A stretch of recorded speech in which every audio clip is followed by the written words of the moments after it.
Hi, folks. Welcome to the Ask Weekend Investing round. Here we try to solve all queries on the markets as much as we can. And we've done 54 rounds before this. Do read the disclaimer fully. And a new announcement is there that we are live on the WhatsApp channel now. So all updates on strategies, rebalances, important announcements, emergency announcements, everything will happen on the Weekend Investing WhatsApp channel. So do join this if you are a subscriber, or even if you are not a subscriber and you just want to watch content. You can subscribe to this Weekend Investing channel. So do join this. The link is in the description. Also, Independence Day is here, so we are having some Independence Day plans. Do join this WhatsApp channel to know more about those details. Do subscribe to this YouTube channel and try to share this channel with your friends and family. 840 questions have been answered so far in 54 rounds before this. All the links of those videos are also available if you wish to go through them. Let's start this round. Santosh says everyone knows investing is all about uncertainty, but still almost everyone does not want to accept uncertainty. It is as if people want to have complete certainty for equities while they clearly know it is impossible and foolish. Why does this happen time and again? Very, very good question, Santosh. I think you are thinking at a much higher level than most people. So, congratulations to you for your clear sightedness. I would I would think that this is a product of uh, media and perhaps influencer marketing to large extent, who have drilled it in the minds of people that growth and markets going up is a certainty in any condition, and that while is true for you know good developing countries, growth economies, it is not true for everything or for all markets, and that we have seen enough examples where markets have been dead for 10 years, 15 years, 30 years also.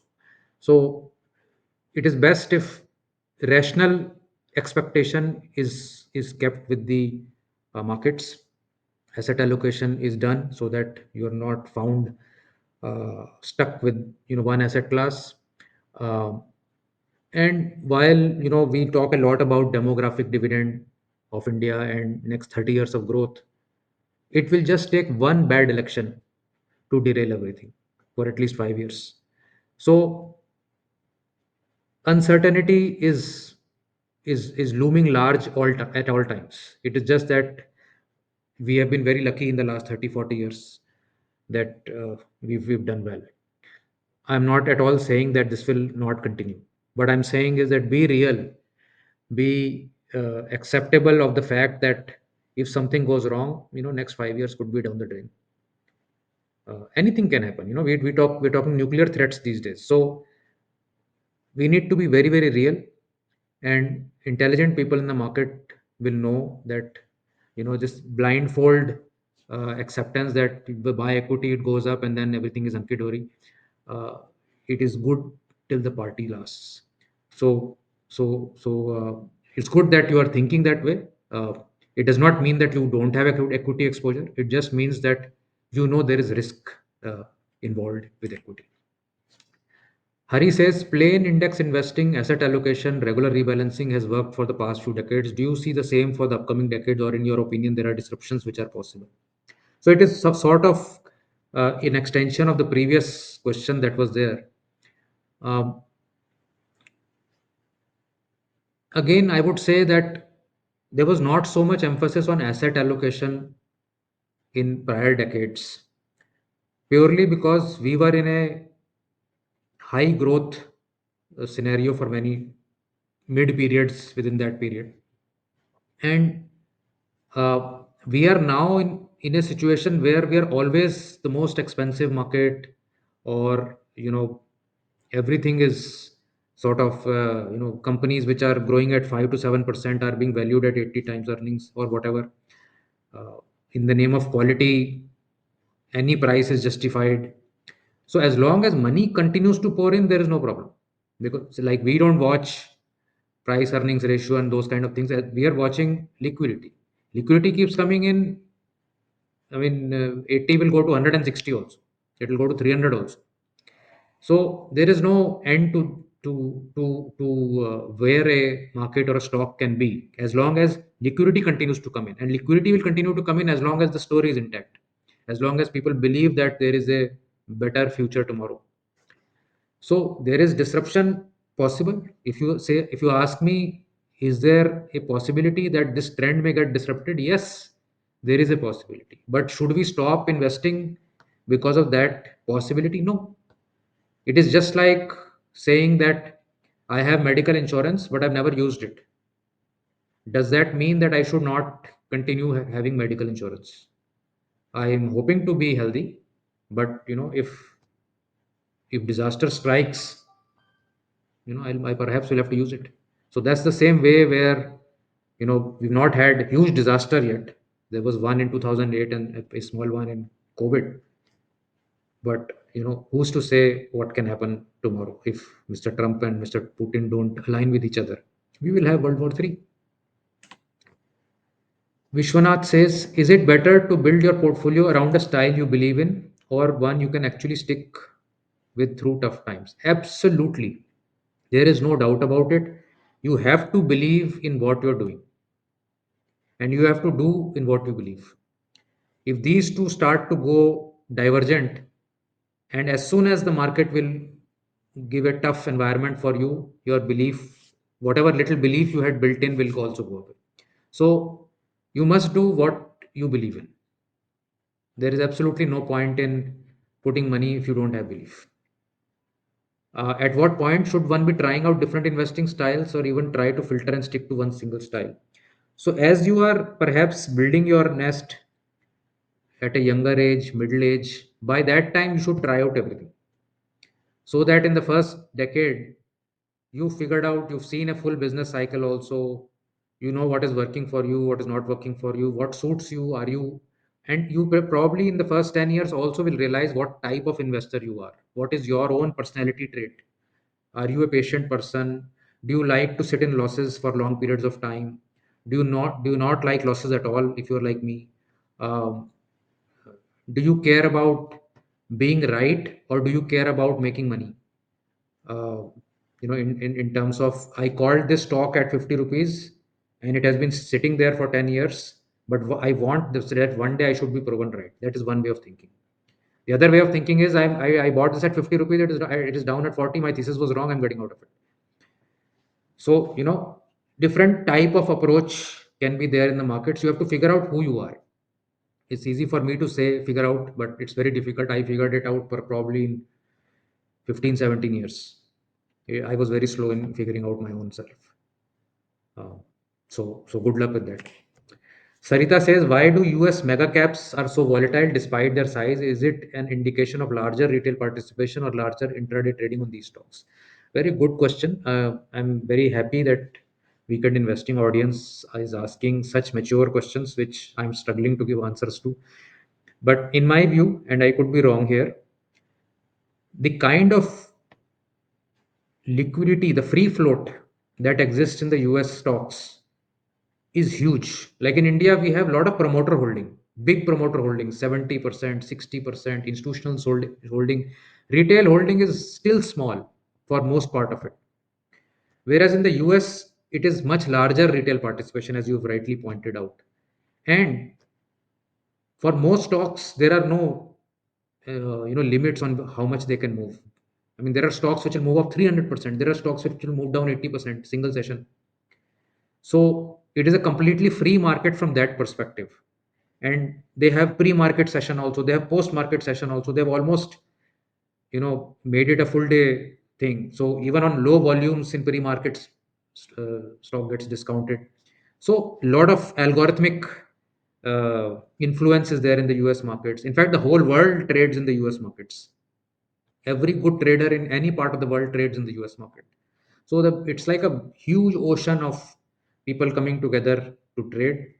And if you actually go down the US stocks and go to their small caps, you'll find that they are also not so liquid as people talk about. It's only the top 500 which are really really liquid. So from that perspective, any big move in the smaller stocks is very accentuated. The amplitude is very high because there are no limits. In our market, for smaller caps, 10%, 5%, 2%, that's all you can go. Perhaps 20% for a couple of sessions. So the movement there is very large. And also, because the US is the mother market of the world. They are driving all kinds of trends. So they are trend setters. So they move much ahead of all others. And perhaps that is also one reason that huge kind of movements happen on those stocks. I would think that would be the reason. Srikar says, should you pick an investing strategy based on how much risk you think you can handle? Or will following a good strategies to slowly change how you feel about risk? Another very good question. This is like university level question, and I was expecting school level questions. So risk perception changes over time. That is very true. You have you've hit the hammer on the nail head.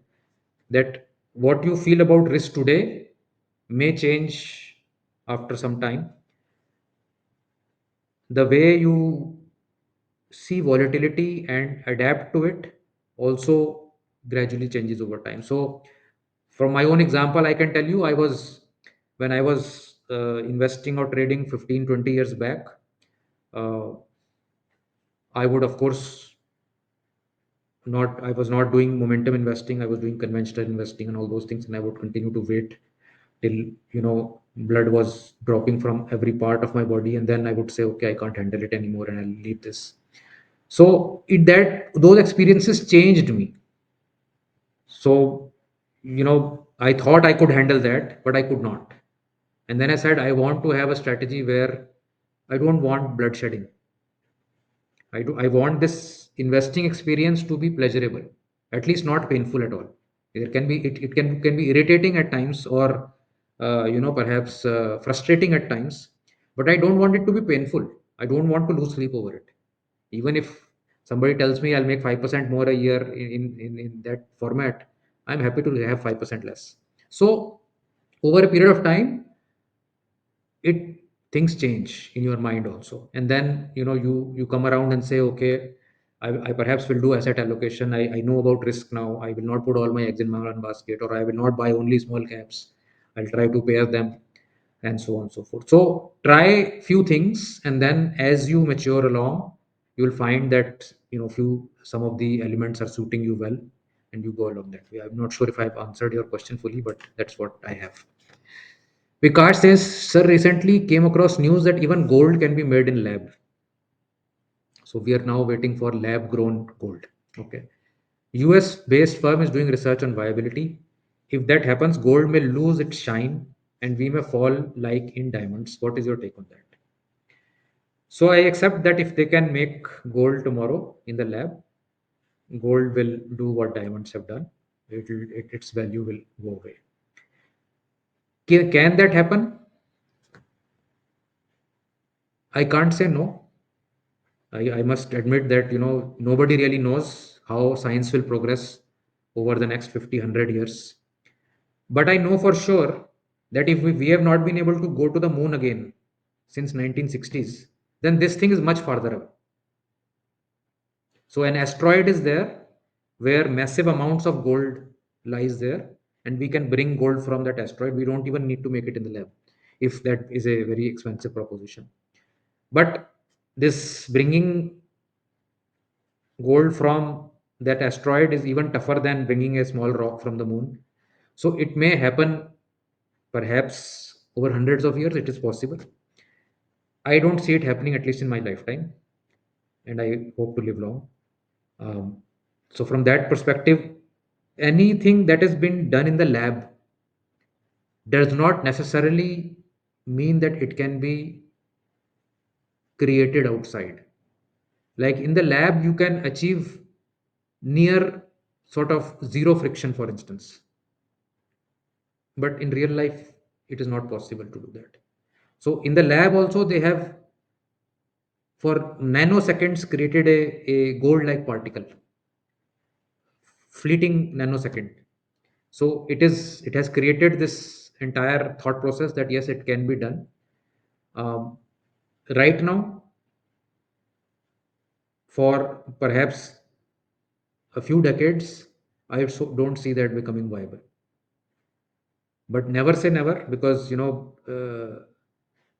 we got driverless cars, and we've not been able to provide for pothole-less roads, so anything can happen, right? I mean, if we can make gold in the lab, but we can't have a pothole-less road, then anything can happen, right? I mean, so I would not worry about it. The first sign that I want to see is that central banks stop buying physical gold. The day that happens, I'll start to believe that the interest in gold is waning. That so far is not happening. Dinesh says, isn't the current method of rebalancing capital addition via small case contrary to the core principle of momentum investing? Shouldn't the new excess capital go to stocks that are in upward momentum and not be distributed as per weights? If you agree to the above, can you suggest a manual workaround? Thanks in advance. So, while conceptually you are right, Dinesh, that all new capital that comes in should go to stocks that are in upward momentum. Now, the big assumption that we have to make is that whatever is remaining in the portfolio after a rebalance. So, first of all, don't add money before the rebalance. That is one thing that you should be doing because you may be adding to old stocks which are about to get out. So, once a portfolio has been rebalanced, then you add new capital with the assumption that all the stocks in the portfolio now have been chosen by the system to go and they are looking to go up.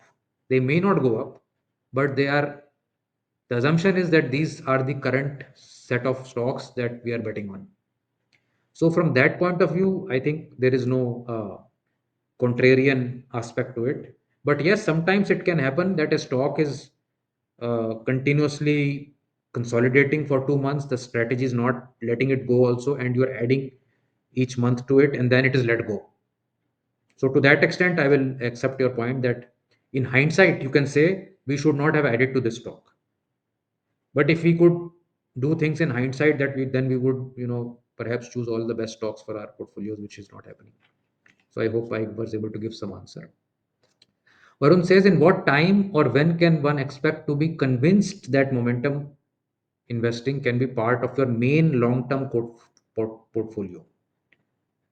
In what time or when can one expect? You can believe it right now if you believe. I mean, I am convinced. If you want to be convinced, you have to ask yourself whether momentum investing makes sense to you or something else makes more sense to you. What is more logical? What is more in the face for you? Uh, to me, nothing else makes sense. And you may say that I am biased towards momentum. Yes, I am biased, but from where I am standing, everything else is a throwing a stone in the pond and seeing whether a wave will happen or not. Whereas here we are we are catching waves that are already in play. So we are basically doing something that is in front of us happening.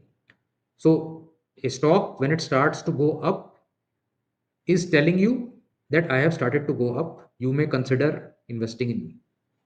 That is one aspect which momentum investing follows. That the stock tells you, please come and buy me.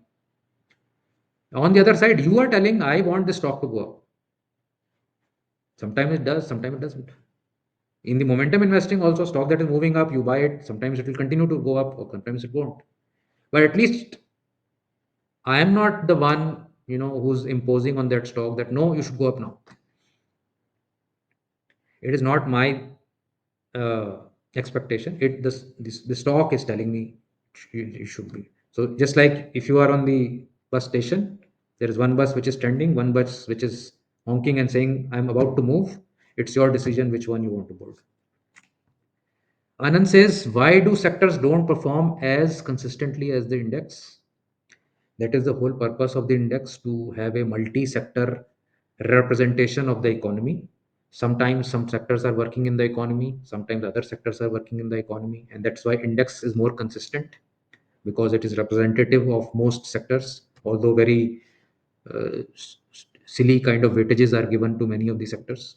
So if industry is not doing well, let's say manufacturing industry is not doing well and the economy is sluggish, you will find services sector or defensive sector like FMCG, pharma, they are doing better.